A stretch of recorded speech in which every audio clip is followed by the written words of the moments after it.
reviews were impressive. Hi, I'm Beatrice Morandi, and today we're gonna discover some insights about London hospitality industry that is worth 46 billions per year. We eat and drink and sleep through the hands of an invisible army, but we rarely stop to think about the people who deliver it. After COVID-19 and Brexit, hospitality sector is facing a fleeing from its workers.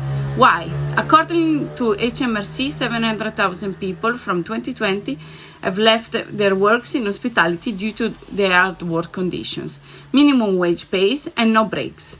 Today we will hear from skilled professionals what are their thoughts about this massive industry. Yeah, I've been in London for 5 years now. I've been working in hospitality, comprehending internship, almost 8 years.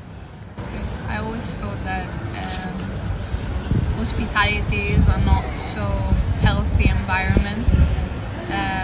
I would say that in these 5 years I saw some improvements, or maybe the choices that I've made led me to better working environments, especially when I shifted from restaurant to hotels. Have more life balance in hotels helped, for sure. Old school chef don't help the process, I would say. There's always like a canteen with a team of chefs just for the employees. Completely different from just a restaurant where there were times where I would eat standing and the food was not great at all, or it would be like the selection of food wouldn't change during the week, and we would work so many hours and we would not even stop to eat. Yeah, we wouldn't have a break, especially Michelin star. Hi, I'm Emma. I'm 24 years old and I'm a pastry chef de partie in a hotel in London. I'm working in a hospitality for almost 8 years, and I don't think that my rights are protected.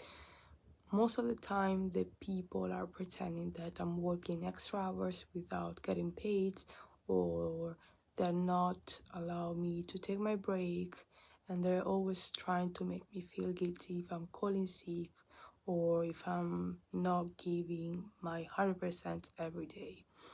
And I think that for my personal experience, this kind of stuff are happening more in the restaurant instead of a hotel.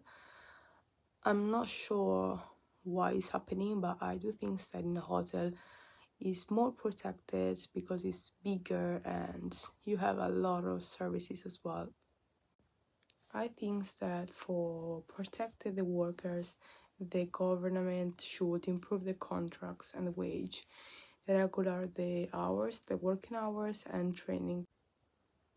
One of the main problems as well about hospitality is about the break, and it's the meal that the workers receive.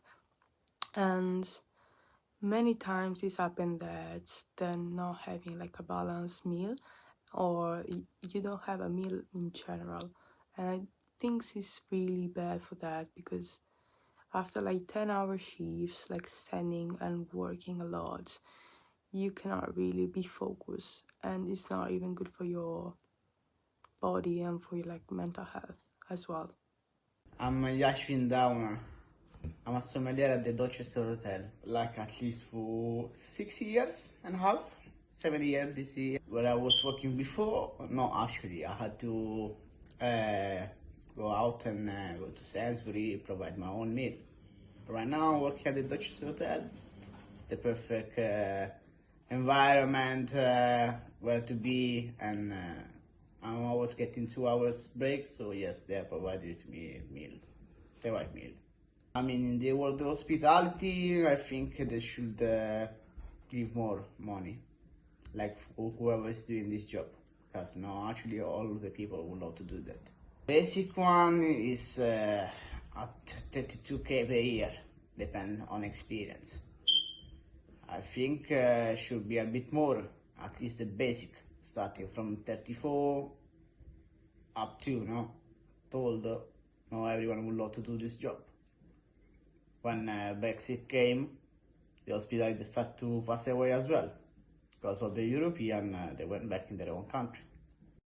Companies who are claiming to be the best working place in London, at least, are often doing their reports on paydays.